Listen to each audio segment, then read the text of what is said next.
Bismillahirrahmanirrahim. Assalamualaikum warahmatullahi wabarakatuh. Salam sejahtera untuk kita semua.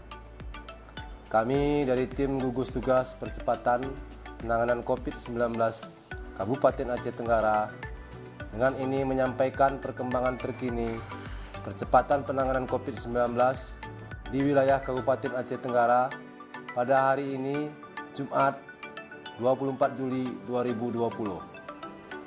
Pertama, orang dalam pemantauan atau ODP berjumlah 3 orang. Kedua, pasien dalam pengawasan atau PDP berjumlah 0 orang. Ketiga, orang selesai pemantauan berjumlah 111 orang.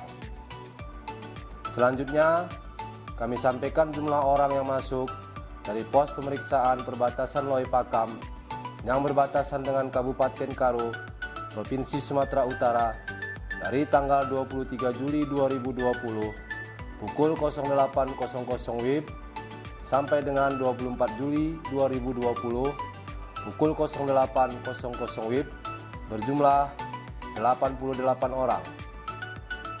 Dalam kesempatan yang baik ini, kami dari tim gugus tugas percepatan penanganan COVID-19 Kabupaten Aceh Tenggara kembali menghimbau, mengingatkan, dan mengajak kita semua untuk tetap mematuhi protokol kesehatan pencegahan penularan COVID-19.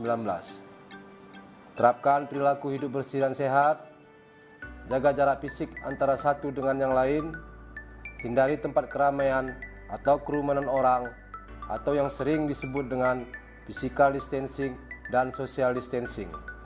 Tetaplah memakai masker dengan baik dan benar. Mari jadikan protokol kesehatan, perilaku hidup bersih dan sehat, memakai masker, physical distancing dan social distancing menjadi kebutuhan hidup kita semua.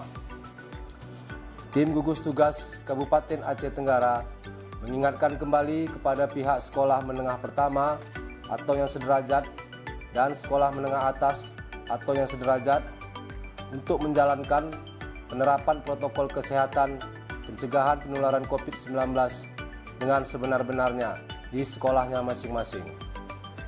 Agar tetap berkoordinasi dengan tim gugus tugas Kabupaten Aceh Tenggara supaya hal-hal yang tidak diinginkan tidak terjadi kepada peserta didik dan para guru di sekolah masing-masing. Demikianlah yang dapat kami sampaikan. Terima kasih atas segala perhatian dan mohon maaf atas segala kekurangan. Billahi taufiq wal hidayah. Assalamualaikum warahmatullahi wabarakatuh.